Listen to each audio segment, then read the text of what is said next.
ಮಾನ್ಯ ಸಹಕಾರ ಸಚಿವರ 2025ನೇ ಸಾಲಿನ ಕರ್ನಾಟಕ ಗಿರಿ ವಿದ್ಯಾಧರ ತಿದ್ದುಪಡಿ ವಿಧೇಯಕವನ್ನು ಮಂಡಿಸಲು ಅನುಮತಿ ಕೋರುತ್ತಿದ್ದೇನೆ.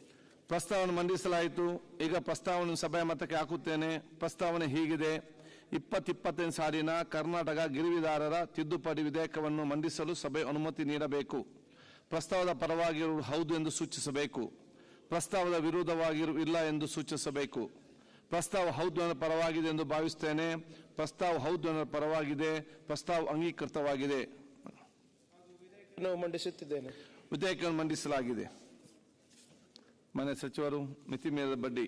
ಮಾನ್ಯ ಸಹಕಾರ ಸಚಿವರ 2025ನೇ ಸಾಲಿನ ಕರ್ನಾಟಕ ಮಿತಿ ಮೀರಿದ ಬಡ್ಡಿ ವಿಧಿಸುವಿಕೆಯ ನಿಷೇಧ ತಿದ್ದುಪಡಿ ವಿಧೇಯಕವನ್ನು ಮಂಡಿಸಲು ಅನುಮತಿ ಕೋರುತ್ತಿದ್ದೇನೆ.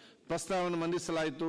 ಈಗ ಪ್ರಸ್ತಾವನೆ ಸಭೆ ಮತಕ್ಕೆ ಹಾಕುತ್ತೇನೆ. ಪ್ರಸ್ತಾವನೆ ಹೀಗಿದೆ: 2025 ಸಾಲಿನ ಕರ್ನಾಟಕ ಮಿತಿ ಮೀರಿದ ಬಡ್ಡಿ ವಿಧಿಸುವಿಕೆಯ ನಿಷೇಧ ತಿದ್ದುಪಡಿ ವಿಧೇಯಕವನ್ನು ಮಂಡಿಸಲು ಸಭೆಯು ಅನುಮತಿ ನೀಡಬೇಕು. ಪ್ರಸ್ತಾವದ ಪರವಾಗಿರುವವರು ಹೌದು ಎಂದು ಸೂಚಿಸಬೇಕು. ಪ್ರಸ್ತಾವದ ವಿರೋಧವಾಗಿರು ಇಲ್ಲ ಎಂದು ಸೂಚಿಸಬೇಕು. ಪ್ರಸ್ತಾವ ಹೌದು ಎಂಬ ಪರವಾಗಿದೆ ಎಂದು ಭಾವಿಸುತ್ತೇನೆ. ಪ್ರಸ್ತಾವ ಹೌದು ಎಂಬ ಪರವಾಗಿದೆ.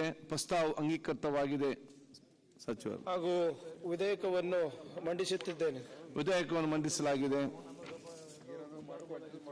ಮಾನ್ಯ ಸಚಿವರು, ಮಾನ್ಯ ಸಹಕಾರ ಸಚಿವರ 2025ನೇ ಸಾಲಿನ ಕರ್ನಾಟಕ ಲೇವಾದಿ ವಿಧಾರರ ತಿದ್ದುಪಡಿ ವಿಧೇಯಕವನ್ನು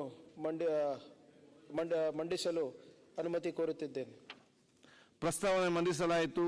ಈಗ ಪ್ರಸ್ತಾವನೆಯನ್ನು ಸಭೆಯ ಮತಕ್ಕೆ ಹಾಕುತ್ತೇನೆ. ಪ್ರಸ್ತಾವನೆ ಹೀಗಿದೆ: 2025 ಸಾಲಿನ ಕರ್ನಾಟಕ ಲೇವಾದೇವಿದಾರರ ತಿದ್ದುಪಡಿ ವಿಧೇಯಕವನ್ನು ಮಂಡಿಸಲು ಸಭೆಯ ಅನುಮತಿ ನೀಡಬೇಕು. ಪ್ರಸ್ತಾವದ ಪರವಾಗಿರುವವರು ಹೌದು ಎಂದು ಸೂಚಿಸಬೇಕು. ಪ್ರಸ್ತಾವದ ವಿರೋಧವಾಗಿರುವವರು ಇಲ್ಲ ಎಂದು ಸೂಚಿಸಬೇಕು. ಪ್ರಸ್ತಾವವು ಹೌದು ಎಂಬ ಪರವಾಗಿದೆ ಎಂದು ಭಾವಿಸುತ್ತೇನೆ. ಪ್ರಸ್ತಾವವು ಹೌದು ಎಂಬ ಪರವಾಗಿದೆ. ಪ್ರಸ್ತಾವ ಅಂಗೀಕೃತವಾಗಿದೆ. ಮಾನ್ಯ ಸಚಿವ